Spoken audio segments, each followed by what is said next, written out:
E antes de mais nada, eu quero falar algo para a igreja que eu sei que eu vim fazer aqui. Mas a pergunta que eu quero fazer para a igreja: você sabe o que você veio fazer aqui nessa noite? Amém? Quando eu entrei, sentei aqui durante o louvor, o Senhor falou comigo que vocês vão ficar pouco tempo aqui. Glória a Deus, aleluia! Só aqui, creio. Eu creio, Senhor! Aleluia! O Senhor me mostrava uma casa pequena e um carro maior que não cabia na garagem. E eu vi o pastor tentando entrar com esse carro dentro da garagem. E o Senhor me disse que ele está ampliando, porque o ministério que é o carro, não é o sim, que Deus não vai dar um carro, tá? Não estou dizendo isso. Mas o ministério é maior do que comporta nesse lugar. E Deus, eu via o Senhor, eu vi um lugar, uma construção, onde que ferros eram dobrados e estruturas de telhado começavam a se ajustar em colunas que estavam sendo levantadas, um lugar muito grande, porque a casa do Pai será chamada casa de profetas da adoração. Deus tem algo para romper por meio do coração da noiva, amém? Por causa com ele dessa igreja.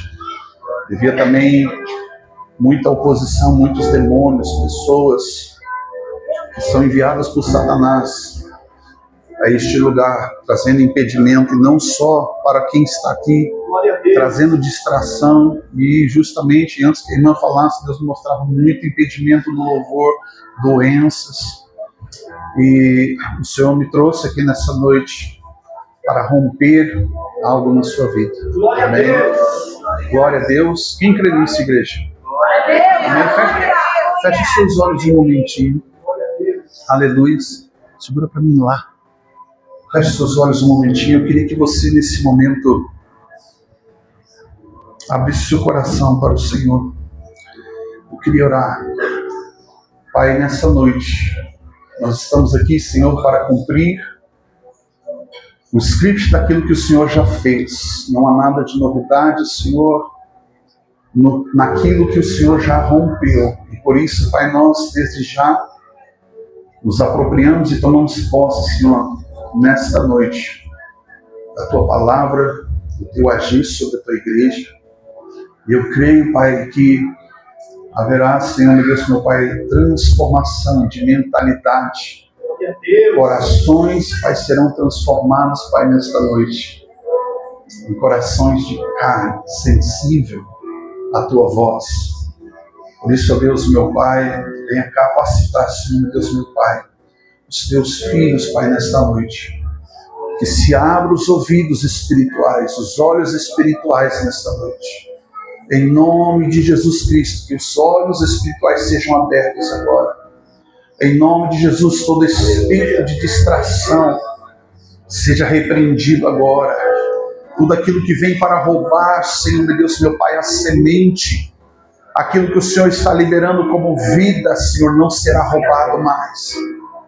Aquilo que o Senhor está liberando, Senhor, como vida, não será mais jogado, Pai, em terra, Senhor, com espinhos, nem em terra com pedras, mas numa terra fértil, Pai. Por isso eu creio, Pai, na restauração, Senhor, do corpo de Cristo, Pai, nesta noite. Em nome de Jesus, anjos de Deus, anjos ministradores, entrem em ação agora, em favor do Teu povo, desta igreja. Cobre, Senhor, os Teus filhos, Pai. Cobre, Senhor, o anjo desta igreja. Cobre, Senhor, meu Deus, meu Pai, os familiares, Pai, que não estão aqui, Senhor. Os irmãos que não puderam estar, ó Deus. Mas em nome de Jesus eu creio, Pai. Eu creio, Senhor, no sobrenatural, Pai. E este batismo, Deus, que o Senhor está liberando aqui hoje. Este batismo, Senhor, de amor. Este batismo de doçura, Senhor. Alcance, Senhor, os Teus filhos. Em nome de Jesus. Bendito, Pai, seja o Teu santo nome. Amém. Amém, queridos. Glória a Deus. Amém. Vou falar rapidinho aqui uma coisa. Eu sou pastor, estou pastoreando no Rio Grande do Sul pela terceira vez. Estou pastor de 3 igrejas lá no Rio Grande do Sul neste momento. e fui para abrir uma igreja, e durante a pandemia as igrejas fechando, eu estava abrindo mais igrejas. Não porque Guilherme é bom, mas é porque o Senhor é bom, amém? E nós estamos ali na Serra Gaúcha, na cidade de Garibaldi, Carlos Barbosa, Farroupilha, Bento Gonçalves, alcançando vidas que estão necessitadas de muita coisa que o resto do Brasil tem e lá não tem. E eu, como toda igreja, tem muitas dificuldades em várias áreas, né? Diversas dificuldades ministeriais, seja ele financeiro, seja ele com departamentos ou até mesmo estrutura. Toda igreja sempre tem algum problema assim. Mas, estando ali no Rio Grande do Sul, Deus tem feito milagres sobrenaturais, e pelo qual hoje nós estamos podendo dar apoio, não somente nessa igreja, né, como hoje estamos aqui, mas hoje nós estamos atuando com 89 pastores, cuidando de 89 pastores no Brasil, Uruguai, Paraguai, Argentina, Canadá, Colômbia e Venezuela, Portugal também. E eu fico olhando, Deus, somos tão pequenos, embora o meu tamanho seja grande, mas uma igreja também é uma igreja de comunidade, uma comunidade de fé, onde nós nos reunimos ali com um único propósito específico. E o maior desafio no Rio Grande do Sul é quebrar a cultura religiosa, a cultura evangélica. E o Senhor, quando eu comecei a orar para vir levar a palavra aqui, o Senhor me deu um texto que normalmente ele é mencionado em casamentos. Amém? Abra comigo a sua Bíblia, 1 Coríntios capítulo 13, onde que fala do amor. Mas eu quero ler especificamente todo o capítulo. Então eu te peço um pouquinho de paciência, tá bom? 1 Coríntios capítulo 13. Paulo, ele está orientando uma igreja que tinha uma estrutura fantástica. Tinha palavra, tinha missionários, tinha assistência social, tinha um grupo de louvor. Uma igreja que tinha a manifestação dos dons, mas ele tinha um sério problema. Faltava amor. Faltava amor para essa igreja. Então Paulo começa a orientar aqui um fundamento pelo qual, se você fizer uma análise de todas as cartas ao qual Paulo libera para as suas igrejas, ao qual ele está cuidando, mentoreando e ensinando, ele traz 3 princípios que sempre vão aparecer nessas cartas. Eu quero continuar lendo aqui, começar a ler aqui versículo 1 que fala assim: agora eu quero mostrar um outro caminho, ainda muito mais excelente.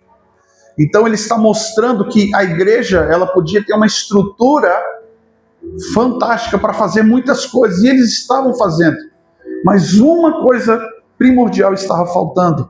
E ele começa dizendo ali: ainda que eu fale a língua dos anjos e dos homens, se eu não tiver amor, serei como um sino que ressoa ou como um prato que retine.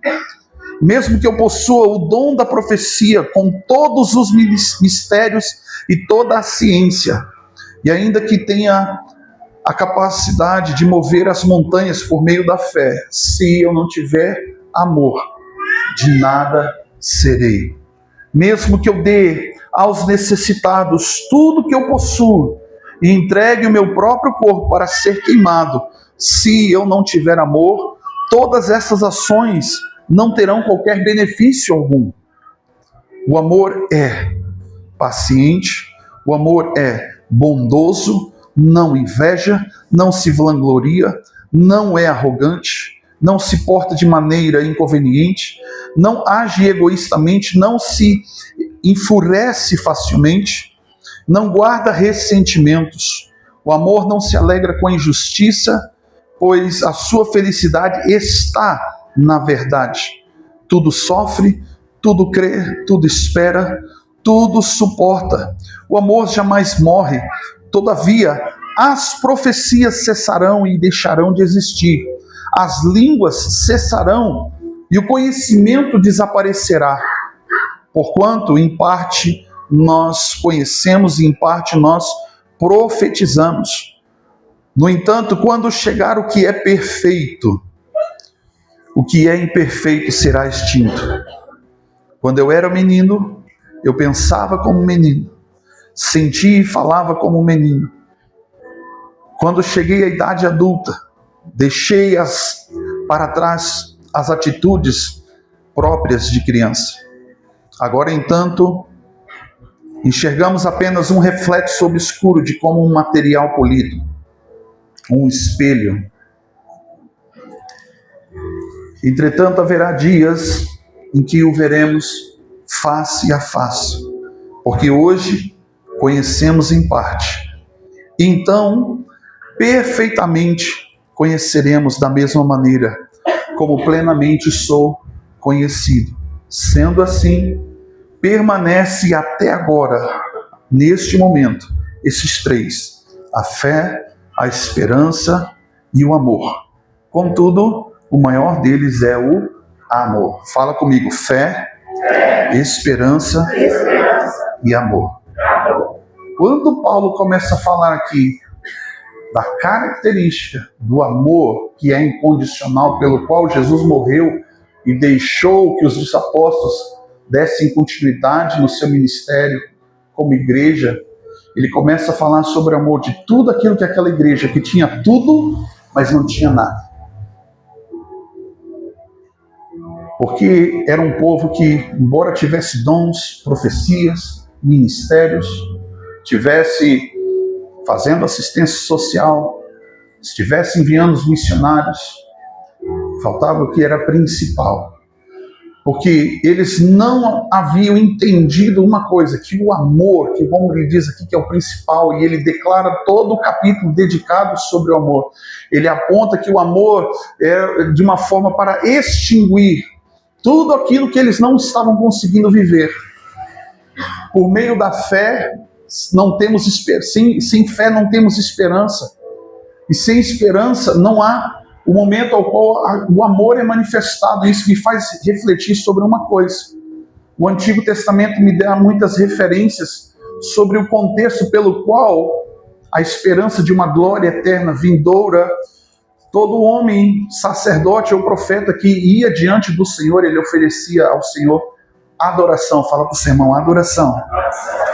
E hoje nós brasileiros aprendemos um contexto de uma forma um tanto quanto distorcida, para não dizer 100% errada. Por quê? Se é o espelho do que havia no Antigo Testamento, nós precisamos entender primeiro o que é adoração. Porque sem sacrifício não tem fogo, e sem fogo não tem glória de Deus. Eu vou repetir: sem sacrifício não tem fogo, e sem fogo não tem a glória de Deus.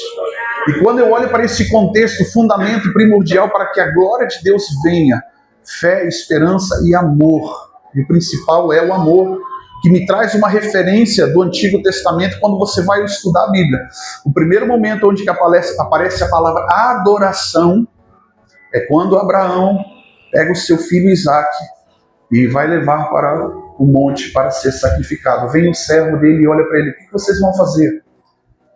E Abraão responde: nós estamos indo subir a montanha para adorar ao Senhor. E a adoração ali, ela não tem nada a ver com música, embora faça parte. Então requer sacrifício. A adoração é sacrifício. É aquilo que nós preparamos antes. É aquilo que nós trabalhamos durante talvez a semana. Não sei se você vem 1, 2 ou talvez 5, 6 vezes por dia. Embora eu seja pastor de muitas igrejas, eu ainda consigo ter 3 dias de folga na semana. Amém? Aleluia. Mas houve um tempo que, como diz lá na minha terra, a gente chutava o escanteio e corria para a área fazer gol. Porque estavam se implantando igrejas. Aqui eu acho que é mais conhecido assim: assobiava e chupava cana ao mesmo tempo. Limpava a igreja, abria a porta, orava, pregava, cantava, ia fazer visita, atendimento, manutenção, tudo ali, ó, ralando. Mas hoje Deus nos deu aí 36 obreiros nessas igrejas, dentre eles 11 pastores. O motivo pelo qual hoje eu posso estar atendendo muitos outros na minha igreja local. Geramos uma estrutura não física, mas uma estrutura de fé, de esperança e de amor. E eu quero fazer uma pergunta para a igreja. Você ama estar aqui? Você ama servir esta igreja? Por que você está aqui nessa noite? Você ama o Deus ao qual você está buscando, está adorando? Porque se então a adoração no Antigo Testamento tem a ver com sacrifício, e o sacrifício, quando entendeu que era o sacrifício? Se fosse eu na minha adolescência, o Isaac no meio do caminho o tempo todo dizia: pai, cadê o sacrifício? Cadê o sacrifício? Hoje nós temos muitas pessoas que estão sacrificando os outros, é mais fácil. Mas entender que é o sacrifício não é para muitos. São poucos que entendem que é o sacrifício. Compreende isso? E sacrificar o quê? Nós não vamos vir para a igreja aqui, montar um altar e queimar um animal. Não. O reflexo disso para o Novo Testamento, ao qual o próprio Paulo ensina, ele fala que nós somos sacrifícios vivos. E sacrifício do nosso lado, fala comigo, é proclamação. Então eu trago esse contexto, esse princípio para a igreja. Que quando nós vamos a Deus, nós vamos sacrificar, nós vamos adorar a Deus em sacrifício vivo, perfeito, agradável. É a vida ao qual eu tenho durante todos os dias, não só quando eu venho me preparar para o culto. Houve uma época na minha vida, 2016, sou natural de Brasília, morava aqui no Valparaíso, nossa igreja ali no Valparaíso. Em 2016, Deus usou a líder do louvor, eu era pastor da igreja. E na época, a líder do louvor não era pastor ainda. E ela chegou para mim assim e começou a chorar. Eu falei: o que foi, minha filha? Deus me falou alguma coisa e eu tô com medo. Eu falei: por quê? Eu falei para ela assim: olha só, deu um tiro no pé. Fala o que Deus está te falando e não retém o que não é seu. Ela olhou para mim chorando, com lágrimas nos olhos, e disse assim para mim: Deus mandou você descer, mandou você se esvaziar. E ela estava com medo de falar, achando que eu ia repreender. E eu me surpreendi pelo fato dela ter medo, mas me surpreendi mais ainda porque Deus falou para mim: desce. Eu fiquei 6 meses no banco. De 16 anos de caminhada, 6 meses, pela primeira vez eu fui sentar no banco. Não fui cuidar da mídia, não fui servir, não fui fazer nada, eu fui sentar lá no banco. Foi o período até que minha esposa estava grávida da minha última filha. Pude cuidar um pouco mais desta área. E vou te falar uma coisa, foi muito desconfortável. Eu sou músico. E músico não sabe o que fazer quando não está aqui ministrando, sim ou não? O cara que toca, quando tem que cantar sem microfone, ele não sabe o que fazer com os dedos. Mas foi um período muito difícil desses 6 meses, pelo qual eu me senti vazio, embora tivesse muita informação, mas eu me sentia vazio e me senti órfão, porque por 6 meses Deus fez um silêncio comigo que eu não conseguia mais ouvir. Eu tinha que buscar outra pessoa que estava ouvindo Deus. E ao término desse período, eu não sabia por quanto tempo, mas foram 6 meses. E ao término desse tempo, eu falei assim para mim mesmo: eu cansei, eu preciso ouvir Deus. Eu fui para minha tia, pastora Rosa. Falei: tia, estou chegando aí. Ela falou: você pode vir, meu filho, Deus já falou comigo a teu respeito. Eu falei: aleluia, é lá mesmo que eu vou. E quando eu cheguei lá, ela falou assim: senta aí. Ela falou assim para mim: você já deu muito. E você está se sentindo vazio, seco, está com uma sensação de fome, de não ter como se alimentar.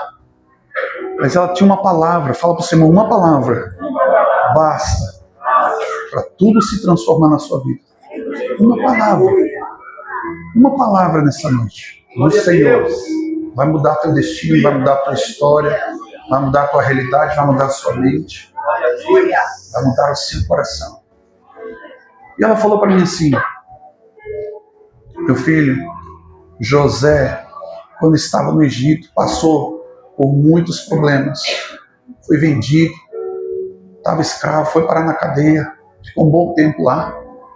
E provavelmente a oração dele era: Senhor, e a tua promessa? E a tua promessa? E a tua promessa? E quando Deus colocou ele sobre a promessa, Deus colocou nele um espírito de excelência, porque por muito tempo ele não tinha outra coisa a fazer se não fosse aos pés do Senhor. E quando ele chegou onde Deus estabeleceu ele, o espírito de excelência que estava sobre José deu condições para ele naquela época. Olha uma referência do espírito do antigo para o novo. Fala para o seu irmão, tudo aponta para Jesus. Deus usa aquele homem para salvar o mundo daquela época. Houve grande fome. E ela disse assim para mim, não diga que você não tem, porque você já semeou muito. Mas o que você tem, Deus está te ensinando a administrar. Porque vai chegar o tempo. Vai chegar o tempo onde que você vai ter o que dar para quem tem fome. E aquilo me colocou de pé. Aleluia, glória a Deus. E eu comecei a aprender um contexto sobre sacrifício, fogo e glória. E nós brasileiros aprendemos, não sei com quem, não foi com Deus, tá? Não vou dizer outra coisa. Aprendemos apenas proclamar. Proclamação é importante, anunciar o evangelho, liberar aquilo que Deus está falando no seu coração. Mas para que isso aconteça de uma forma eficaz, para que isso haja diferença na vida de uma pessoa, vocês concordam que a terra do coração precisa estar preparada? Sim ou não?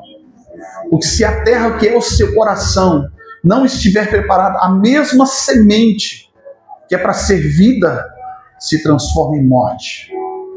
A mesma semente que é para ser bênção se transforma em maldição. Porque ele dá para você e você leva o lugar que você quer. Então, a adoração tem um contexto. Fala para o seu irmão assim, ó, contemplação. Livro de Isaías, capítulo 6. Isaías era um profeta da nação, mas ele era um profeta que tinha um contexto mais para dentro, de quatro paredes, vamos colocar assim. Ele não estava muito afim de sair daquela realidade. E de repente, no capítulo 6, diz assim, eu vi o Senhor assentado sobre um alto e sublime trono. E ele começa a descrever o que ele está vendo. Ele começa a contemplar o que? Principalmente a glória de Deus. E a glória de Deus, pela contemplação, a santidade pelo qual Deus é, confrontou a santidade de um homem que supostamente deveria ser um cara. Amém? Assim como Deus fala para Satanás, você viu meu servo Jó? O que Deus fala para ele? Justo, íntegro, reto, se desvia do mal. Na terra não há ninguém que se compare a ele. Fala para o seu irmão, na terra não é o padrão do céu. Ou seja, Deus trabalha e trata na vida daquele homem porque ele não precisava ser o padrão da terra. O padrão da terra de perfeição, segundo a comparação ali, não tinha ninguém que se comparava mesmo. Mas na terra não podemos ter esse entendimento que o padrão da terra não serve para os céus.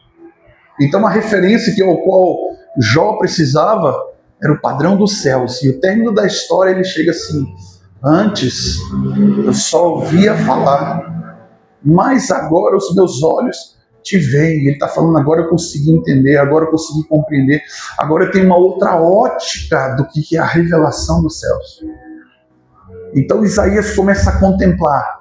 Isso significa que a contemplação, ou seja, a adoração que você levou, que é seu estilo de vida, as suas renúncias, as suas entregas, o coração preparado para uma terra fértil, o seu sacrifício vivo, leva para a contemplação, porque Deus vem, amém? Deus vem. E o problema é que quando Deus vem, somos confrontados pela santidade. Não que Deus cause esse problema, mas nós causamos um problema porque não queremos desconstruir aquilo que Deus não construiu na nossa vida. Isaías, quando ele percebe, ele disse, ai de mim! Agora eu vou morrer. Os meus olhos viram, contemplaram a glória, a santidade. Imediatamente, a santidade que foi confrontada nele gerou mudança, gerou transformação, reconhecimento, pelo qual ele confessa. Eu sou um homem pecador de lábios impuros e habito no meio de um povo de impuros lábios. Observe, querido, se a tua adoração não muda quem você é, tem alguma coisa errada. Tem alguma coisa errada. No Antigo Testamento você vai observar que quando as pessoas levavam o sacrifício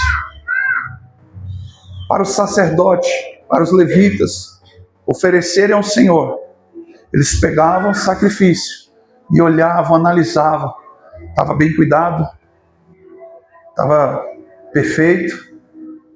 Eles não olhavam para a pessoa, para o caráter dela. Eles aceitavam o sacrifício. Segunda-feira a pessoa continuava sendo a mesma pessoa. Então, se a tua adoração não está mudando quem você é, tem alguma coisa errada. Eu caminho com o Senhor no ministério há 28 anos, 23 só de pastor. Já passei, já vivi todas e talvez espero não passar mais situações possíveis dentro e fora da igreja. Fui muito assediado por tantas coisas, tantos lugares. E tudo que eu pude ver foi emoção. Emoção. Eu acho top, queridos. Lá na minha igreja, se eu botar... Não que eu não condeno, eu gosto. Amém? Mas se eu botar uma parede escura, preta, uma coisa assim, uma luz assim, meia dúzia de gente vai embora. Porque eles não estão acostumados. É uma cultura. É uma cultura. Agora nós precisamos entender que nós não servimos uma cultura e não servimos uma estrutura. É ela que nos serve. Entende isso? E quando Paulo assim então fala para uma igreja que aparentemente tinha tudo, mas não tinha nada, porque o que era primordial, o principal estava faltando: fé, esperança, amor.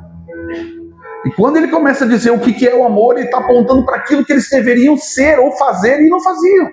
E não eram.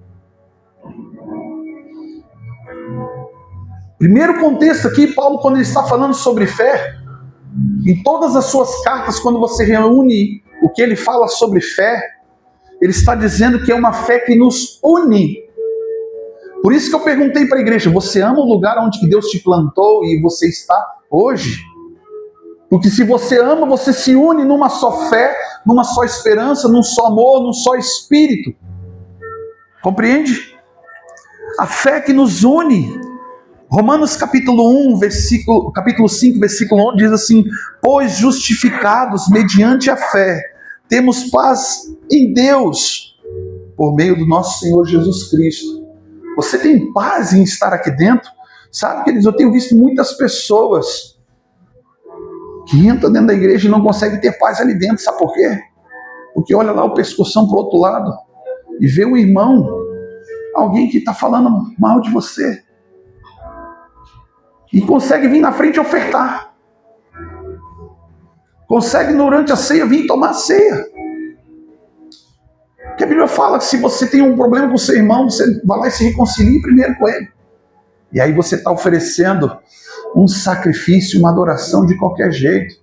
Deus não recebe. Então, assim, aqueles 6 meses que eu fiquei encalhado, Deus começou a trabalhar isso na minha vida. Falou assim: Guilherme, você é o sacrifício. Se você é o sacrifício, não ofereça aquilo que não te custa nada. Não ofereça de qualquer jeito. E eu descobri ali que Deus não recebe qualquer coisa. Deus não recebe de qualquer jeito. Embora Ele criou um novo e vivo caminho que traz a justificação, traz a salvação, a redenção e tantas outras coisas mais, por meio do que não muda. Não muda. E como referência, espelho do Antigo Testamento do que é um sacrifício, para preparar um sacrifício e oferecer era uma vez por ano. E a pessoa preparava o ano inteiro um animal para ser sacrificado. Eu não sei você, mas quando eu estava aqueles 6 meses parado, tá? Isso acontece só comigo, não acontece com vocês. Eu descobri que eu só estudava a Bíblia porque eu tinha que pregar. Eu só ia para o meu instrumento estudar, tirar as músicas porque eu ia cantar e estava na escala. Eu ia jejuar porque eu ia para algum lugar ministrar. Mas eu não fazia aquilo porque eu precisava encontrar com o Deus Todo-Poderoso. Eu descobri de uma forma tão ruim, não foi alguém que veio apontar o dedo para mim e falar, sozinho, eu e Deus no quarto, que eu era um parasita ministerial. Quando encapetava alguém, quando um demônio aparecia para mim, eu falava assim, vai lá para o Bira, vai lá para o meu pai, ele que é o exorcista. E por muito tempo eu fui uma sombra que estava sempre debaixo. Eu fui um Eliseu que ficou muitos anos no sovaco do Elias. Então eu não tinha uma identidade. Aí o Senhor falou assim, levanta e anda. Me levou de volta para o Rio Grande do Sul pela terceira vez, um lugar que eu falei assim, eu nunca mais quero voltar para lá. Porque lá a gente sofreu, a primeira vez. Meu pai foi o primeiro pastor da cidade de Carlos Barbosa. A gente entrava nos estabelecimentos para comprar. As pessoas até vendiam, mas na hora de pagar, eu fui comprar pão uma vez numa padaria. Um frio, a gente andava enrolado de coberta. Amanhã eu vou para casa, amanhã vai estar 5 graus negativo lá. E eu andava enrolado nas cobertas. E cheguei numa padaria para comprar pão. Aquela mulher olhou para mim e falou assim, quem que é esse louco? Uma senhora. E eu falei assim, ela perguntou quem que eu era, de onde que eu vim, quem que era a minha família, qual que era o meu sobrenome. Aí depois daquela entrevista, eu estendi o dinheiro para ela. Ela falou assim, pega o seu dinheiro, leva o seu pão e volta para a sua terra, que aqui não é o seu lugar. A gente andava nas ruas, as pessoas atravessavam a rua, porque o padre falava no megafone da cidade que haviam chegado os lobos naquele lugar. Ele anunciava, pastor, no megafone da cidade, durante a missa, que os homens, era uma cidade pequena, ainda é, mas ele anunciava que os maridos, os homens, precisavam se cuidar porque havia chegado um lobo na cidade que ia pegar todas as mulheres. A gente entrava nas lojas para comprar roupa, as pessoas não queriam vender para a gente, porque a gente era crente. Evangelho sem confronto gera zona de conforto. Se você não for confrontado na estrutura que você permitiu Deus criar dentro de você. Imagine Isaías, quando ele diz, ai de mim. Ele reconhece que ele é pecador, que ele não merecia estar ali, e ele acreditava, agora vou morrer. O anjo do Senhor voou e pegou uma brasa viva do altar e tocou aonde havia o quê? O pecado. Olha para o seu irmão assim, com todo respeito, aponta o dedinho para ele assim, põe a língua para fora e fala assim, queima a língua dele, Jesus. Ele olha, queimou. E o confronto da santidade que gerou arrependimento, transformando ali aquele homem, gerou a disposição quando ele ouviu. A contemplação gera a audição, e a contemplação fez com que ele ouvisse assim, a quem enviarei? Quem há de ir por nós? E aí vem a predisposição. Fala para o seu irmão assim, desânimo. No grego, desânimo tem a ver com alma. Tá? A palavra desânimo ou ânimo tem a ver com alma. Quando Jesus disse assim, que era para nós termos bom ânimo porque ele venceu, ele estava dizendo, a tradução do grego diz assim, tenham boa disposição de alma. E quando eu pego esse contexto para o que diz respeito, fé, esperança e amor, a gente chega na igreja desacreditado, sem esperança. Vamos ver o que Deus vai falar.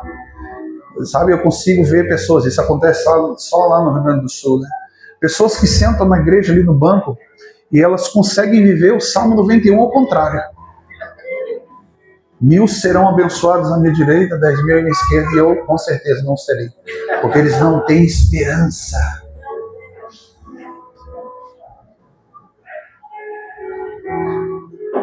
Porque essa igreja, como num todo, agora eu falo para a nação brasileira, não é uma igreja que se une. A fé não une os crentes, não une os filhos de Deus. Bem pelo contrário, a fé que não vem de Deus, tá? A fé que não vem de Deus espalha. Ela espalha. E pare e pense comigo, onde se estabelecia uma igreja lá, na época dos apóstolos, a realidade social daquele lugar mudava. John Wesley, Charles Finney, cara, eles passavam de trem. Eles nem desciam naquele lugar, eles oravam. Eu vi isso muitas vezes, a gente conversava, o apóstolo Jonathan, o apóstolo Caio, recebo. A gente falava assim que todo pastor, quando passa na frente de uma loja que está em construção e que está escrito aluga-se, a primeira coisa que ele pensa é o quê? Aqui dá para colocar uma igreja. Mas se a igreja fosse uma igreja relevante, não disputava membros, púlpitos, tempo em algum evento, não disputaria aquilo que, desculpa a expressão, minha igreja também faz, tá? Não disputaria aquele clique, né? O cara tá lá assim, distraidão, aí quando passa o irmão da mídia.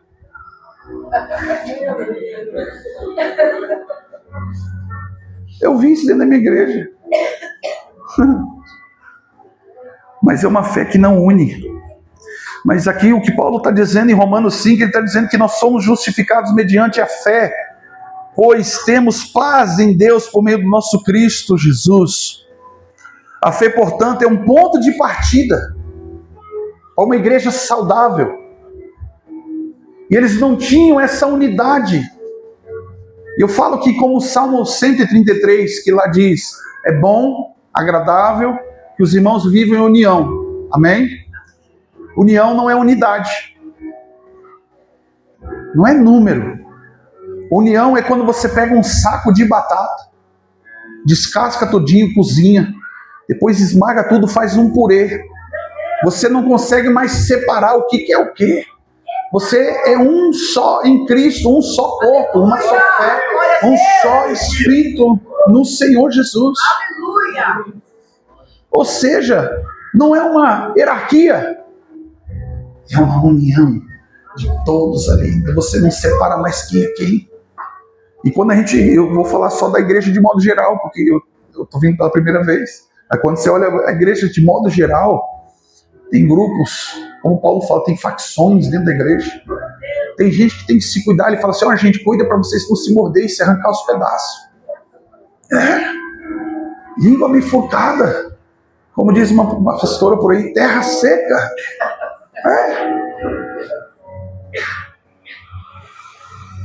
E a gente perde o propósito, perde o foco, perde o sentido pelo qual o Senhor nos colocou aqui.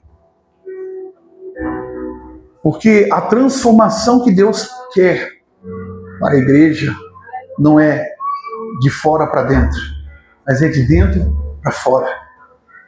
E nós precisamos entender que se Deus colocou você neste bairro, nessa cidade, você é um agente transformador da sociedade. Aleluia! Glória a Deus! Compreende isso? A esperança tem que estar focada naquilo que vem depois. Nós estamos tão acostumados a buscar o Senhor por aquilo que Ele tem e não pelo que Ele é.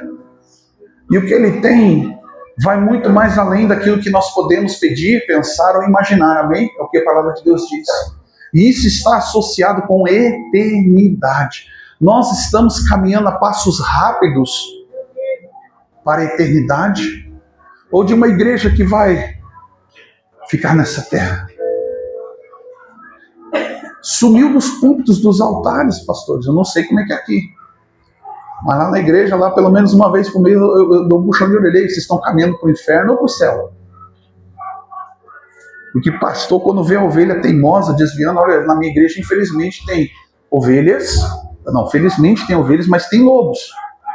E do meio dos lobos ainda tem os porcos, que você trabalha a semana inteira. No domingo ela tá bonitinha, toda enfeitadinha. Na segunda-feira ela volta para a sujeira. Não entende que precisa de transformação. Uma transformação de dentro para fora.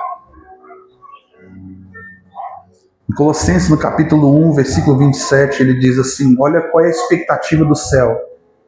Cristo em vós, a esperança da glória. A glória vindoura. Se a tua expectativa de ir buscar ao Senhor não for a glória dele, a tua expectativa de vir ao culto não for para que a glória de Deus se manifeste em você e através de você, como que nós vamos mudar o mundo? Há 2 semanas atrás saiu o censo nacional, populacional, dedicado à porcentagem da população para cada cidade sobre as religiões. Eu não olhei Santa Maria, tá? Mas se você olhar, você vai se apavorar. O Rio Grande do Sul, de todas as cidades do Rio Grande do Sul, ainda existem 56 cidades que nunca tiveram uma igreja. Eu não sei quantas pessoas nós estamos aqui, mas quantas igrejas poderíamos abrir lá?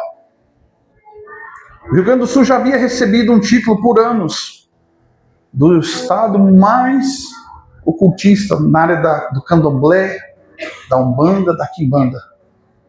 Mais do que Bahia. Registrados existem 71 mil terreiros. Sabe quantos terreiros tem registrado na Bahia, pastor? 3.253.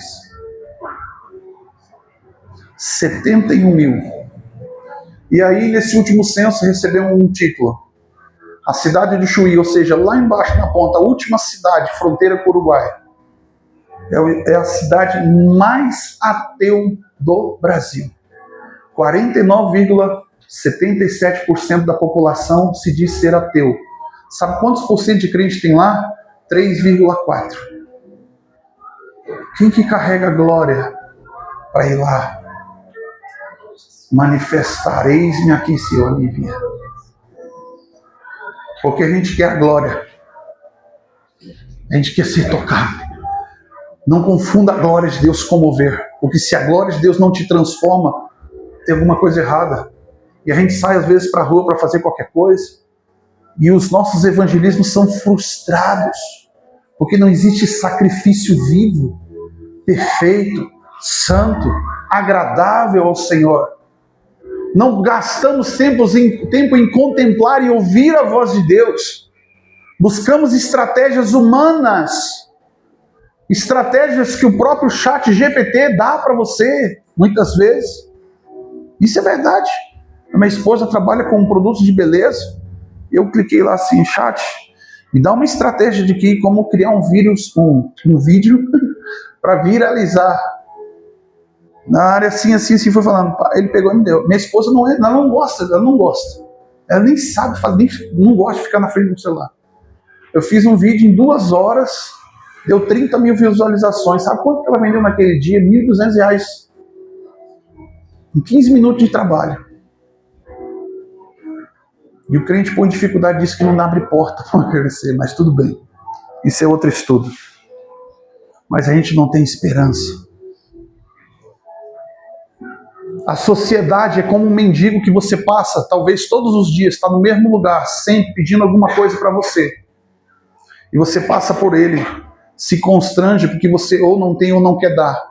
Porque de fato, se você der, amanhã ele vai estar lá de novo, não muda a realidade de quem ele é.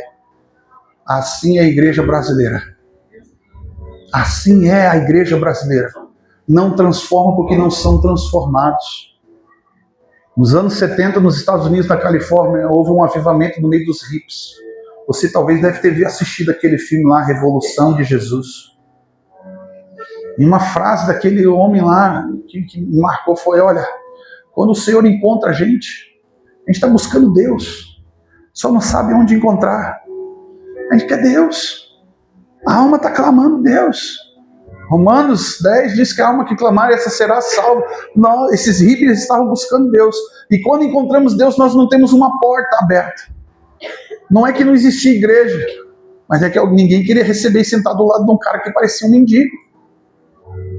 Esquisito. Esquisito. O ano passado houve as enchentes ali no Rio Grande do Sul. Sabe o que eu vi? A igreja se retirando da cidade. A cidade de Cruzeiro do Sul, onde que houve o maior número de mortes ali. A água chegou a 52 metros. Eu vi agora que o Douglas aqui estava lá comigo, lá veio como voluntário, ficou não sei quantos dias lá com a gente. E sabe o que é 52 metros, querido? Para do lado de um prédio de 10 andares e dá uma olhada para cima. Assim. Foi a altura que a água chegou. E está de novo com enchente lá agora. Não tanto como foi antes. As pessoas não sabiam para onde ir. E a igreja local que existia naquela cidade, as sedes mandaram recolher. Levanta acampamento e vem embora. Porque esse povo não tem mais como manter a igreja. Muitas famílias que eu atendi falaram isso comigo. Uma aliança evangélica lá abraçou aquele povo de todos os lugares, de todas as formas. Aquele povo ainda está lá, cuidando. E, gente, ainda existem 14 mil pessoas morando em abrigos públicos. 14 mil pessoas. Por um estado que a igreja é relevante. Eu acho maravilhoso vir para Brasília. E quando fecha um distribuidor de bebida, abre uma igreja. Mas quando fecha uma igreja, vira uma distribuidora de bebida. Mas tem igreja assim, como um menu à la carte, você escolher tem. Sim ou não? Lá no Rio Grande do Sul, você entra em lugares onde que a igreja, ela, além de ser portas fechadas, se eu vou visitar uma igreja, eu como pastor, o pastor já fica desconfiado. Eles não convidam, eles não abrem a porta. Os pastores têm medo de perder aquilo que não é deles. Tem medo. Porque eles não têm esperança. A fé está desestruturada. A fé daquele povo está abalada. E quando a gente fala, aqui em Brasília tem muita gente com chamado, amém? Mas quando a gente abre as portas e diz assim, ei, nós temos um povo aqui que está precisando ouvir o Evangelho. Meu Deus, quando fala do Rio Grande do Sul, é muito difícil. Porque, sabe quanto me custou? Sabe quanto me custou pregar o Evangelho no Rio Grande do Sul? Eu estou lá desde janeiro de 2019. Sabe quanto me custou, pastor? 2 casas, um infarto, dedos do pé quebrado. Custou os meus filhos, meu filho mais velho se desviando, se perdendo para as drogas. Custou a saúde. Custou noites. Eu fiquei 2 anos e meio com insônia. Dormia 15, 20 minutos e depois não conseguia dormir mais. Quando custou minha casa. Eu tinha uma casa aqui em Brasília e vendi porque eu fui roubado. Contratei 2 empresas que me roubaram. Eu tinha tudo para dizer, largar tudo e voltar. Vou voltar para minha terra. Porque esse lugar aqui não merece. Eu podia bater os calcanhar lá e tirar a poeira. Eu falei, esse povo aqui não merece, não quer ser salvo. Como Nínive. Até que quando eu estava assim, revoltado, não com Deus, eu fui vender um notebook, um MacBook Air, um computadorzinho bom. Eu estava começando a ficar endividado. E aí, um policial me deu um golpe. Eu falei, não, Jesus. Um policial, cara. Sabe, era uma gota num copo que estava transbordando. E aí eu comecei a chorar. Sentei na minha cama, comecei a chorar. E aquele policial me ameaçou. Fui na porta da igreja, assim, lá dá para parar assim. Parou o carro, dentro do carro. Fez um vídeo com a pistola apontando para mim, eu no púlpito pregando, metralhadora em cima do negócio. E diz assim, se você não tirar a denúncia, porque eu fui na corregedoria denunciar. Se tu não tirar a denúncia, eu sei onde tu mora, eu sei qual é a escola que teus filhos estudam, eu sei toda a sua rotina, eu sei até onde o seu sogro mora. Naquele momento eu fiquei assim, Cara, Deus me abandonou, pensei. Deus me abandonou. E eu comecei a chorar. Estava na casa do meu sogro, 25 de dezembro, na noite do Natal. Eu fiquei tão apavorado por causa dos meus filhos que eu falei, Fabiane, pega os guri dentro do carro agora e vamos sair daqui. Porque eu achei que o cara já estava ali na porta. E quando eu entrei no carro, eu ouvi uma voz dizendo assim no meu ouvido aqui, isso é o que você ganha em fazer tudo o que ele pede para você. Não foi Deus. E naquele momento que eu liguei o carro e fui saindo, meu sogro mora num sítio, fui saindo, eu ouvi uma outra voz dizendo assim, aonde você está indo? Não te mandei eu. E aí? Sabe que eu e minha esposa choramos muito aquele dia. Porque não foi por causa de um computador. Foi por causa do preço para alcançar vidas que estão perdidas, que estão buscando Deus e não encontram. Tem igrejas em vários lugares. Na minha cidade lá, como meu pai foi o primeiro, hoje já tem 23 igrejas lá. Mas eu falei, Senhor, eu não vou ser covarde. Satanás tentou colocar medo. Tentou destruir a esperança que eu tinha naquele lugar. Sabe o que eu fiz? No ano seguinte, fui lá e abri mais uma igreja. Glória a Deus, aleluia. Queridos, nós precisamos entender que adoração é sacrifício.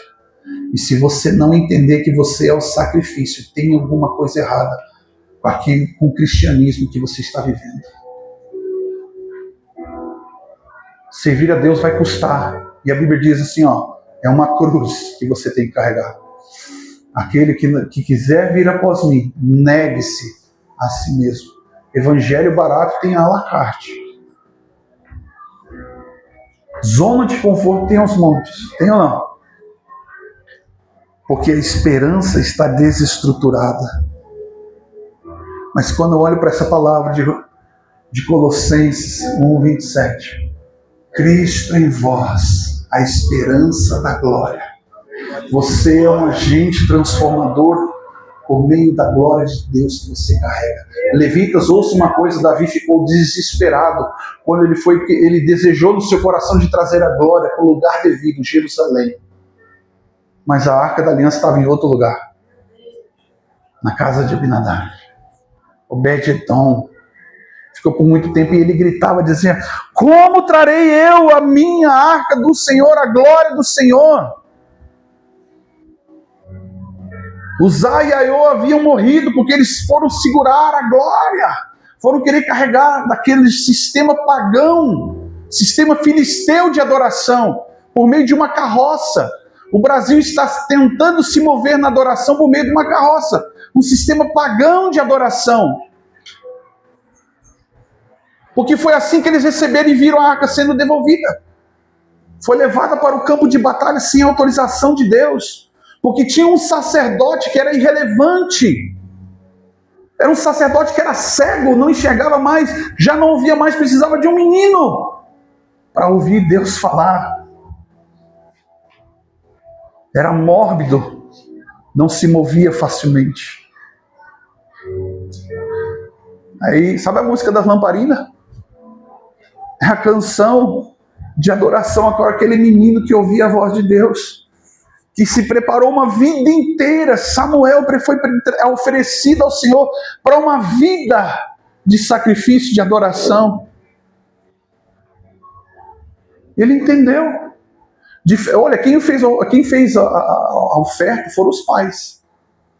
E aquele menino aceitou ser o sacrifício. Mas os pais de Sansão fizeram a mesma coisa. Uma oferta. Vamos oferecer o nosso filho com um voto de Nazireu. E o tal do bendito do Sansão não quis ser o sacrifício. Não quis ser o sacrifício. E hoje nós temos uma realidade no mundo. Pastores estão com a sua fé abalada. Estão cansados.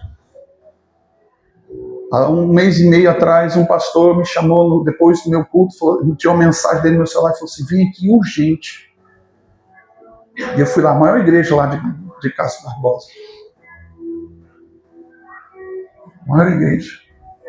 No período de 1 ano, aquela igreja quebrou 8 vezes. De 1.500 membros, ele estava com 30. Ele me chamou num lugar, numa lanchonete, sentou comigo, e naquele dia, antes do culto, ele tentou tirar a própria vida. E quando eu cheguei lá, eu não sabia do que estava acontecendo. Ele sentado do outro lado da mesa, pegou um bolo de chave e disse assim para mim: pastor, essas aqui são as chaves da igreja. Eu estou confiando aquele povo que sobrou para você, porque para mim não tem mais esperança. Ele estava desejando sair dali e se matar. Ele perdeu tudo. Perdeu tudo. E eu falei para ele bem assim: Deus não te chamou com espírito de covardia. Deus não te chamou para ser menor. Deus te chamou para ser maior. Resista, se sujeite a Deus, se resista a Satanás. E ele vai sair da tua igreja, vai sair da tua vida. O segundo encontro que eu tive com ele foi trágico. Porque naquele dia, 2 vezes ele tentou suicídio. Eu fui orar pelo pastor no meio da intercessão da igreja dele, e o pastor caiu no chão manifestando demônios. Que terrível isso, queridos. Quando uma igreja fecha, quando um pastor cai, é um juízo de Deus para a terra. Se existem falsos profetas, é porque existem falsos cristãos. E os falsos profetas são os juízos de Deus para a terra, para os falsos crentes. Quem você é nessa noite? Aonde está o teu coração? O que é que você ama? O que você ama verdadeiramente? O Senhor por quem Ele é ou por quem Ele pode fazer? Você está atrás das mãos dEle ou dos seus pés? Está preocupado como que está batendo o coração do Senhor? Ou você está preocupado como que o seu coração está batendo? Está com angústia, com aflição, com dores? 1 Tessalonicenses, capítulo 4, versículo 13, versículo 18.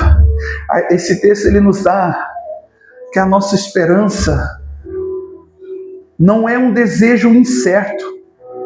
Você sabe para onde vai? Sim ou não? Mas tem gente que não sabe, tem dúvidas. Mas a firme certeza está baseada numa promessa. Paulo ele traz a esperança que está ancorada na ressurreição de Cristo. Ou seja, ele diz: se Jesus Cristo não houvesse ressuscitado, vã é a nossa fé, vã é a nossa esperança. E você crê que Jesus ressuscitou? Sim ou não? Então pare de sofrer, pare de dar desculpa, pare de criticar. Vai abraçar o ministério que Deus colocou na sua vida, onde Deus te plantou. Ame. Uma igreja saudável tem que ter esses 3 pilares. E a igreja não é estrutura. Fala para o seu irmão: a igreja não é estrutura. Somos nós quando nos reunimos. A estrutura é fazer igreja. Tem a ver com gestão. E é bom, eu vi o pastor falando aqui. Ele não estava aqui, né, no início. Mas ele estava falando que estava trabalhando, não sei se foi o piso aqui ou onde foi. Lá na calçada. E o Senhor me falou que vão ficar muito pouco tempo aqui. É bom. A gente tem que dar o nosso melhor, excelência. Amém? Mas não coloque o coração em coisas, lugares. Muito menos em pessoas. Porque se Deus começa, Ele tem um chamado na tua vida para um envio, e você retarda e se trava isso na tua vida, sabe o que Ele vai fazer? Ele vai tirar essas 3 coisas do seu coração: lugares, coisas e pessoas. Ele vai tirar, e de uma forma muito difícil. Porque quando Ele pede, você não dá, Ele arranca. Eu sou testemunha disso. Quando eu me reconciliei com Jesus, eu pedi para Deus uma oportunidade. Como o sonho de toda criança da minha época era ser jogador de futebol. E quando eu alcancei, eu tive uma carreira curta de 8 meses. E naquele período de 8 meses, foi quando meu filho nasceu, mais velho, Davi. Eu estava jogando futsal profissional na cidade onde eu moro hoje. E Deus usando o profeta. O profeta A, o profeta B, o C, o D, de A a Z. E eu falava assim, mas dá para conciliar. Dá para negociar. Olha o tanto de crente aí, pastor, que é jogador. É o meu sonho, Senhor. E no dia que veio os olheiros da Itália, da Rússia, sabe o que aconteceu comigo? Eu quebrei o meu joelho. No dia seguinte do meu casamento. No dia seguinte, quebrei meu joelho. Nunca mais pude jogar futebol profissional. Aí o que o Guilherme fez? Tá bom, Jesus. Eu me rendo. Eu me rendo. Será que alguém pode se render ao Senhor nessa noite? Quem aqui já foi parado pela polícia? Ou quem foi assaltado? Levanta a mão aí. Quem já levou baculejo? Como é que o bandido chega para você? Bota a mão na cabeça. E você, ó, bota a mão na cabeça. O sinal de rendição significa, sabe o quê? Do hebraico significa entregar a sua vida. Entregar a sua vida. Tuas mãos estão nas mãos de outra pessoa. A tua vida está nas mãos de outra pessoa. E nós nos entregamos para tantas coisas, mas não entregamos a nossa vida por completo. Fala para o seu irmão, integridade. Significa inteiro. Amém? Integridade significa inteiro. Quantas vezes eu cheguei na igreja do culto pela metade? Ou nem cheguei, estava lá só meu corpo, mas minha mente, meu coração estava em outro lugar. Integridade, ou seja, a igreja brasileira não aprendeu a adorar. E não aprendeu a contemplar. E querem proclamar. Querem que a glória venha. Querem que 5 minutos de oração antes do culto. Eu sou de uma época, queridos, quando meu pai levava a gente para a igreja, quando eu era criança, ali no Valparaíso, que a gente ia 2 horas antes do culto e no mínimo 1 hora ajoelhado orando. E se você fizesse um espirro, as pessoas eram alcançadas pelo poder de Deus. Hoje, se você gritar e espernear, nem a mosca sai de dentro da igreja. O pernilongo te morde, você não consegue nem repreender ele. Nós estamos vivendo uma geração que não aprendeu a adorar, não aprendeu a contemplar e quer que a glória venha. Sem sacrifício não tem fogo, e sem fogo não tem a glória de Deus. Aleluia! Ah, então quer dizer que eu tenho que jejuar? Não, não é por causa do que você faz, é por causa daquilo que Deus está te tornando. Já cheguei em momentos onde eu precisei gritar e clamar a Deus. Deus me dá mais fome, me dá mais sede. Deus me dá lágrimas. Quem que gosta de chorar?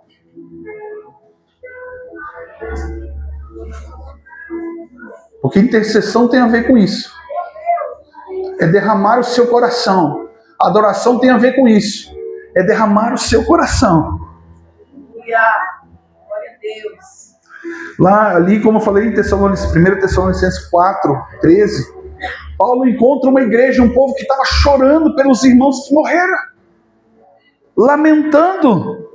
E ele está falando que a nossa esperança ela está associada porque Jesus ressuscitou. Eles choravam pelos mortos ali. Nós estamos chorando por tantas coisas que não vão ir para o céu com a gente, cara. Mas não temos a capacidade de chorar por um irmão que não está mais aqui. Por alguém que está perdido dentro de um bar, numa esquina fazendo programa. Nós não choramos pelos mendigos que a gente passa na rua. Não choramos por tragédias que acontecem, a gente fica apavorado, impactado. Meu Deus, foi aqui do lado, aqui de casa, deu um incêndio, morreu um tanto de gente. A gente não chora com os que choram. A gente só quer se alegrar, mas não chora com os que choram. Eu sei o que eu vim fazer aqui nessa noite, destravar algo dentro do seu coração. Aleluia! Eu vim destravar aqui em nome de Jesus uma fonte que jorra para a vida eterna. Glória a Deus! E começa com lágrimas, começa com sacrifício, começa com contemplação. Glória E o culto é proclamação. Eu vim destravar aquilo que você tem que entender que você precisa ser quando você não está aqui. Não é ser aquele crente maluco que entra dentro do ônibus lá e fica falando, escandalizando o evangelho. Não. Mas é aquela pessoa que entra num quarto, fecha a porta. E só sai de lá não porque ele quer. Não é porque ele quer. E quando você encontrar a revelação da glória de Deus, você não vai querer sair daquele lugar. Você não vai querer sair daquele lugar. Vai dizer como Pedro: o Senhor é bom nós estarmos aqui quando Jesus foi transfigurado. Vamos montar um acampamento. Vamos ficar aqui. Qual foi a resposta de Jesus? Você não entendeu, cara? Lá embaixo, no pé da montanha, tem muita gente esperando para ser curado, para ser liberto, para ouvir as boas novas do Evangelho. E sabe quando você vai sair do quarto? Quando você não quiser mais sair de lá. Aí Jesus vai olhar para você e vai dizer assim: agora eu quero te usar, porque não é você que quer fazer, sou eu que vou fazer. Aleluia! Nós precisamos ter esse entendimento, queridos. Se você não reserva tempo, se você não prepara o sacrifício, não vai ter fogo e não vai ter glória. Você pode ter alguns arrepios, você pode ter até, pela misericórdia do Senhor, alguma revelação para você. Mas segunda-feira você vai continuar sendo o mesmo. Mesmo pessoa racional, carnal, filosófica. E não desfruta o que é bom, o que é perfeito, o que é agradável. Porque você não se esforça para mudar a sua mente, a sua mentalidade é travada, bloqueada pela religiosidade que você gerou. Alguém semeou e você não soube filtrar o que era joio e o que era trigo. E não preste atenção, queridos. A nossa esperança não é sustentada nas tribulações. Aleluias. Mas as tribulações, a nossa esperança é o antídoto contra o desânimo, que é a base da nossa esperança. Amém? Quem é que gosta de passar por tribulação? Ninguém. Mas é necessário. Por quê? Tiago diz no capítulo 1. Eu gosto de olhar, não é de uma forma sarcástica, maligna ou crítica, mas ele diz assim: oh, meus irmãos, tem de grande motivo de alegria. E ele começa a celebrar.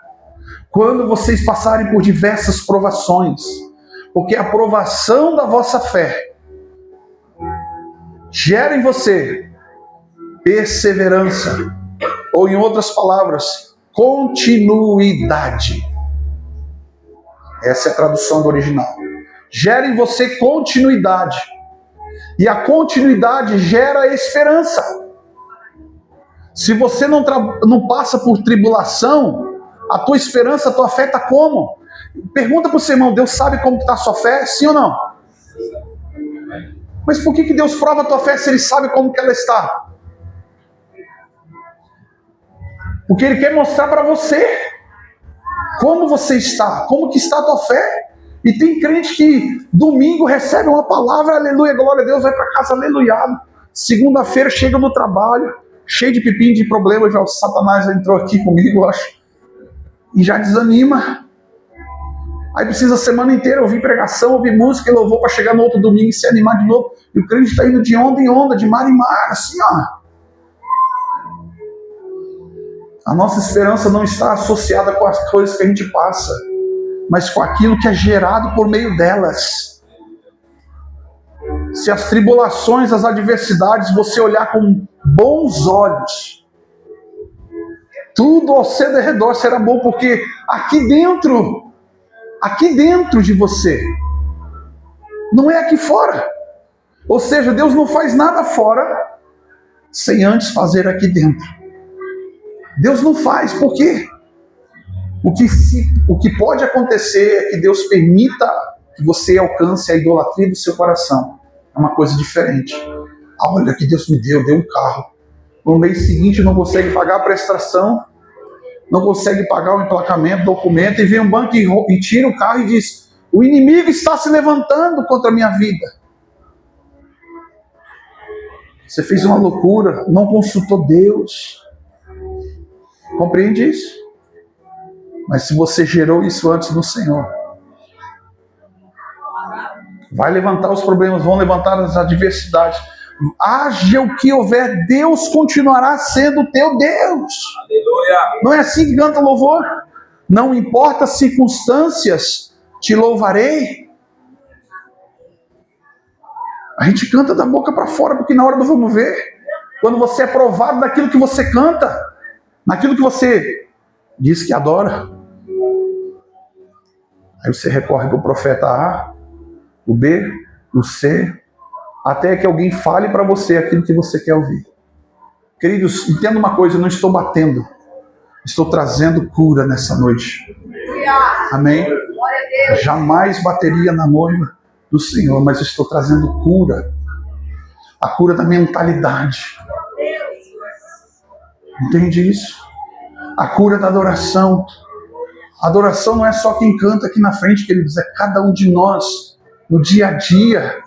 Quando você está lavando louça, quando você está lá limpando a sua casa, quando você está dirigindo o seu carro, é quem você é, e mesmo que você talvez precise proclamar sem estar no culto, você quer uma oportunidade, amém, gera ela no Senhor, porque Deus dá a oportunidade. Não espere o homem te dar a oportunidade, busque em Deus, mas vai chegar um momento que nem vai precisar você falar, usar palavras, e a tua vida vai pregar.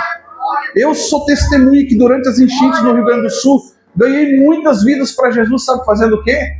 Juntando lama. Juntando entulho de cima de casas. Houve um senhor, uma casa, ela não foi destruída porque ela foi construída em bloco de pedra maciça. 82 anos de idade. A casa dele ficou 25 metros debaixo d'água.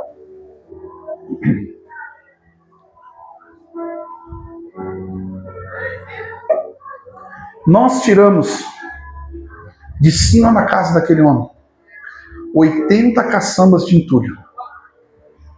Você tem noção disso? Era 5 metros de entulho até a gente conseguir chegar na casa. Ficamos 15 dias lá. E no último dia de trabalho, aquele senhor estava tão constrangido, porque a gente não falou de Jesus. Nós vivemos Cristo ali. Aleluia, glória a Deus.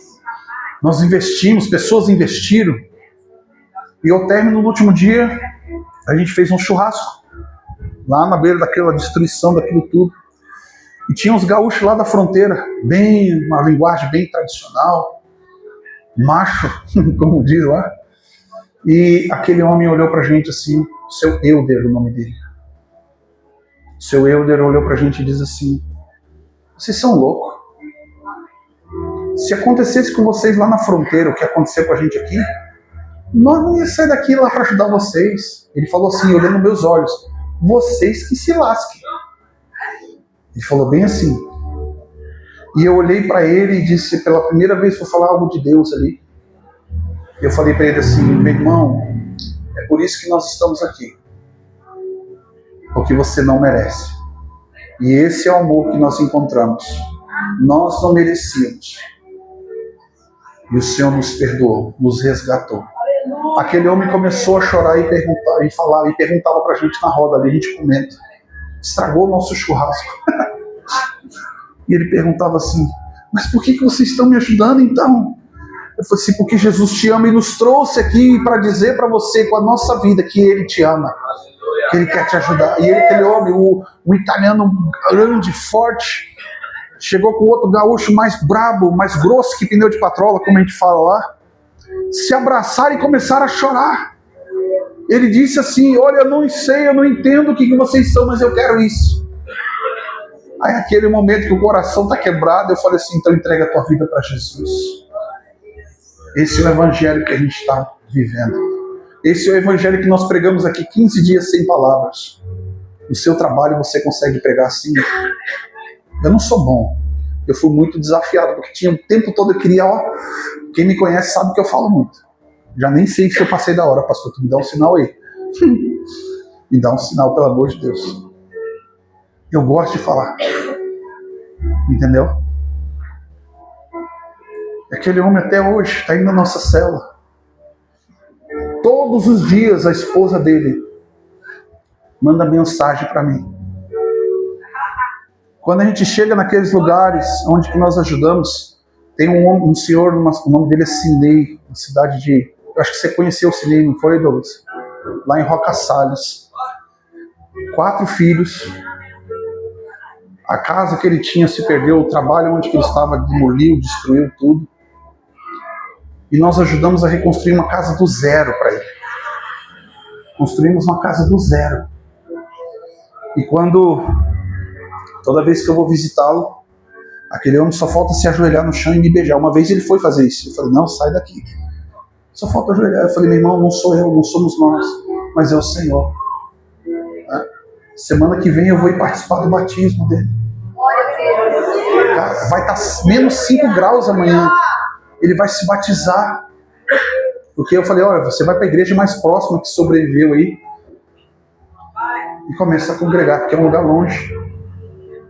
Meus queridos, prestem atenção aonde está o nosso coração, onde está a nossa esperança, aonde está a nossa fé, está apoiada em quê? No evangelho sem confronto. E quando nós viemos para a igreja, a gente fica chateado com o pastor quando o pastor bota o dedo no nosso olho, põe o dedo no nosso nariz, confronta. E nós não temos a atitude que Isaías teve de dizer, ai de mim, miserável homem que sou. Houve um homem, eu não me lembro o nome dele agora, me escapou. Depois eu não sei, alguém lembrar, me fale. Ele pregava nos Estados Unidos, ele ia a cavalo de um lugar para o outro. E ele estava tão acostumado a ser apedrejado, que um dia ele foi pregar numa cidade, terminou o culto, terminou tudo. Ele pegou seu cavalinho para ir para a próxima cidade pregar e ele começou a chorar na saída da cidade. Ele falou assim, Deus, eu estou em pecado. Tem alguma coisa errada comigo. Estou saindo daqui desse lugar e não levei nenhuma pedrada. De repente, tum! Alguns minutos depois ele acorda glorificando ao Senhor. Obrigado, Senhor, porque ele levou uma tijolada. Se a vida que você vive hoje não carrega a glória de Deus, é irrelevante, queridos. Não faz sentido muitas vezes você estar vindo aqui, porque você está buscando por aquilo que é fora de princípios. E Deus, ele não pula etapas, não anula princípios pelo qual é necessário nós vivemos o evangelho saudável, de transformação e de glória. E por último, amém? O amor. Por que Paulo fala do amor aqui? Porque é a essência da vida. É a identidade de uma igreja. Uma igreja que não ama o perdido está com defeito de fabricação. Uma igreja que não ama o perdido tanto de dentro de casa como de fora está com defeito de fabricação. Que não ama os pródigos que estão dentro de casa e os que estão fora de casa está com defeito de fabricação. 1 Coríntios 13 aqui está dizendo que ainda que eu fale, olha só, a língua dos anjos, dos homens, e não tiver amor, nada serei. Eu posso ter dons, ministério, posso fazer muito. Posso fazer muito pelos outros. Mas a gente não vale nada. Sabe por quê? Vai cessar, vai acabar tudo isso. Mas o que não vai acabar lá no céu, que a gente vai levar do céu para a terra, para toda a eternidade, é o quê? Não vai lá, não vai ter púlpito para você pregar. Lá não vai ter uma plataforma para você adorar, louvar, proclamar. Lá não vai ter um público para você fazer uma escola, uma conferência. Lá você não vai operar os dons de cura, de milagres, sinais, prodígios, libertação. Lá não vai ter isso. Nós estamos dimensionando uma coisa que não vamos levar para a eternidade. Mas aquilo que é um contexto de uma igreja saudável pelo qual o apóstolo Paulo sintetizou o que é a fé cristã, o que é a caminhada, a jornada cristã, qual o período que nós passamos na terra, é fé, esperança e amor. E tudo que a gente vive fora desse contexto não vale nada, é isso que ele está dizendo. Não vale nada. E esse amor pelo qual ele instrui aqui é o amor incondicional, João 3,16. É um amor incondicional, não é um amor... Olha, eu vou te falar uma vez, eu fui num congresso e tinha um menino no teclado, tocava muito, cara. Terminou o culto, e na época eu era só músico. E eu e meu cunhado fomos lá, até o tecladista lá, ele estava lá, ele fez, acabou o culto, ele estava assim, ó. Aí eu e meu cunhado chegamos lá, atrapalhamos ele, falando assim, você pode orar por a gente? Sabe o que ele disse? Eu não posso orar por vocês, eu não oro nem por mim. Aí você olhou assim, ué, eu não sou contra que você tenha fome e desespero por Deus, mas tem equilíbrio de aonde você está buscando, com quem você está buscando. Não ouça quem não ouve a voz de Deus. Não busque quem não carregue a glória de Deus. Não busque pessoas, se o seu foco for o homem, você vai ter um problema sério. Vai chegar diante de Deus, talvez, vai dizer assim, em teu nome eu expulsei demônios, curei enfermos, toquei na igreja, implantei igrejas, cuidei de pastores e líderes, preguei pelas nações. E o Senhor vai olhar para você assim, eu não te conheço. Aliás, que história é essa de você usar o meu nome sem meu consentimento? Porque eu não te conheço. Você nunca compareceu aqui. Você está proclamando e falando de uma coisa que você não conhece. Você permitiria alguém falar em seu nome? Sim ou não? Eu aprendi uma fala aqui esse final de semana aqui com os meus amigos aqui, disseram assim, ó, eu sou responsável pelo que eu falo, mas não sou responsável pelo que você entende. Quem precisa pegar essa semente hoje e destinar para o lugar certo é você. A palavra é igual para todos. Para alguns aqui vai ser vida, vai ser transformação, para outros vai ser morte, e para outros vai ser destruição. Tudo está associado da forma com que você aplica. Então Paulo coloca aqui como o amor a maior das virtudes. E o amor é um poder. Virtude é poder. Quando aquela mulher do fluxo de sangue tocou Jesus, em algumas versões diz assim, ó, porque de mim saiu virtude, saiu poder. Eu não estou fazendo um discurso político, mas entenda uma coisa, querido, o poder da igreja está no amor que Cristo derramou e se entregou por ela. O poder para mudar a realidade da sociedade está no amor, está fundamentado nisso que Paulo está dizendo aqui. A igreja, ele corrige a igreja de Coríntios, que está cheia de dons, mas carente de amor. E lá na igreja de Filipenses, Paulo destaca o amor como um fundamento da unidade. Se a gente não entende e não vive nesse amor incondicional um para com os outros, é uma igreja dividida. É uma igreja de tribo, não é um reino. Cada um por si.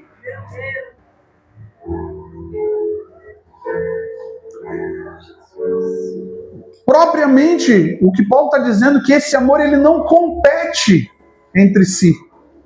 Ele coopera. Eu cheguei no Rio Grande do Sul, comecei a fazer evangelismo numa praça. E as pessoas que eu ganhava para Jesus, porque não tinha igreja ainda, eu direcionava, levava aquela pessoa até aquela igreja, ia buscar o pastor, e dizia, ó, pastor, eu ganhei essa pessoa para Jesus na praça assim, estou trazendo para a igreja para cuidar. Sabe como é que eu era tratado? Como um pescador em aquário dos outros. Os pastores me olhavam assim, ó. Cara, eu estou trazendo gente para a tua igreja, pastor. Ah, mas a gente não tem esse hábito, não tem esse costume. O amor não compete entre si, mas ele coopera. Sabe o que eu comecei a adotar? Fazia 30 anos que naquela cidade de Garibaldi não tinha conselho pastoral. Hoje tem, e o conselho é tão relevante, nós não tratamos de política, mas nós tratamos do reino. Nós paralisamos parada gay.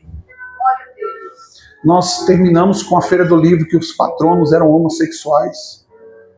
O secretário de Cultura da cidade foi exonerado porque desviou verba para eventos homossexuais para crianças nas escolas.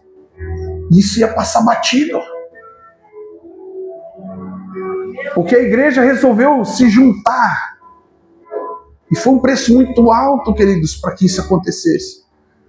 Mas quando você olha, eu não sei se aqui tem conselho pastoral da cidade, mas quando faz algum evento, a primeira coisa que as pessoas pedem, quanto tempo minha igreja vai ter? E só dá crente lá, né? Só aparece crente. Aquele que precisa ser salvo. Eles não estão lá na frente de um palanque, queridos. Eles estão dentro dos bares, dos botecos, das festas. Se você encontrar o teu pastor dentro de uma boate, o que você pensaria? O pastor desviou. Será que a mulher dele vai saber? Está sabendo? Será que a mulher dele está sabendo? Teve uma época antes da enchente. Antes da enchente eu estava fazendo Uber. E peguei um homossexual dentro do carro. Eu falei, meu Deus, eu fui pegar o cidadão dentro do hotel. Sabe para onde o cara ia? 3 casas depois da minha igreja, lá na minha cidade. E eu passei o tempo todo orando, Jesus amado, não deixe ninguém me ver com esse cidadão aqui. Mas eu fiquei com medo. O que as pessoas iam pensar e iam falar? Primeira coisa que eu fiz quando eu cheguei na igreja, eu contei o que aconteceu. Eu pedi para um dos obreiros, falei assim, por favor, vamos conectar com aquele cidadão. Sabe onde ele está hoje?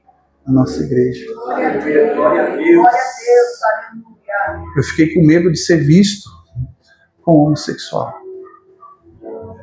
Esse amor, ele coopera.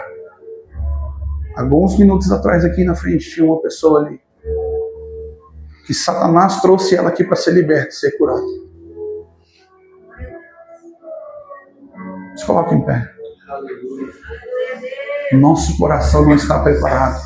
Pastores, preparem a igreja para receber todo tipo de gente.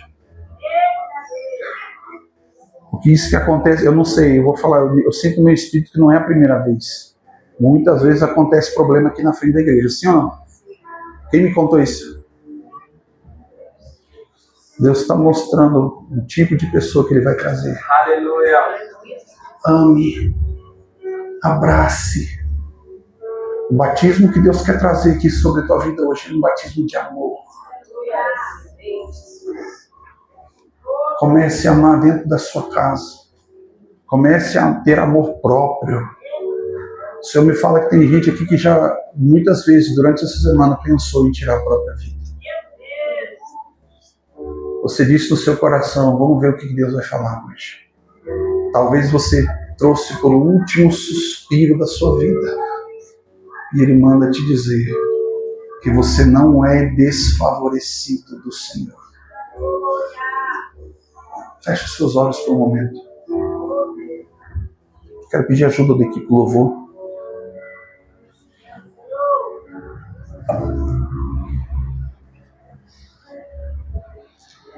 Você que entendeu e recebeu no seu coração essa palavra. Ore nessa direção nessa noite. Peça para o Senhor trazer sobre o teu coração um batismo de amor. Pede para Deus aquilo que você não tem pedido. Pede para Deus lágrimas. Pede para Deus mais fome, mais sede. Pede para Deus entendimento, renovação do teu entendimento, a transformação, a transfiguração do teu entendimento, para que você desfrute realmente daquilo que você está querendo. Mas tem um contexto, queridos. Deus, Ele não vai jogar fora a semente. A semente que Ele está liberando sobre a sua vida hoje é para transformação. Há um marco sendo estabelecido aqui hoje. Aleluia, glória a Deus. Aleluia. Tanto para a igreja como você que é membro, você que está visitando aqui hoje. Queridos, preste bem atenção. Há um ciclo, eu vejo uma engrenagem se movendo nesta noite. Uma roda está sendo girada hoje, um ciclo de Deus está sendo girado, transformação haverá aqui neste lugar. Pessoas vão entrar aqui por essas portas, se prepare para os endemoniados, se prepare para os bêbados, os homossexuais, se prepare para os ricos, se prepare para os humildes, mas se prepare, carregue, a glória de Deus será derramada sobre a tua vida, para que você venha proclamar, anunciar esse amor pelo qual o Senhor tem tido pela tua vida.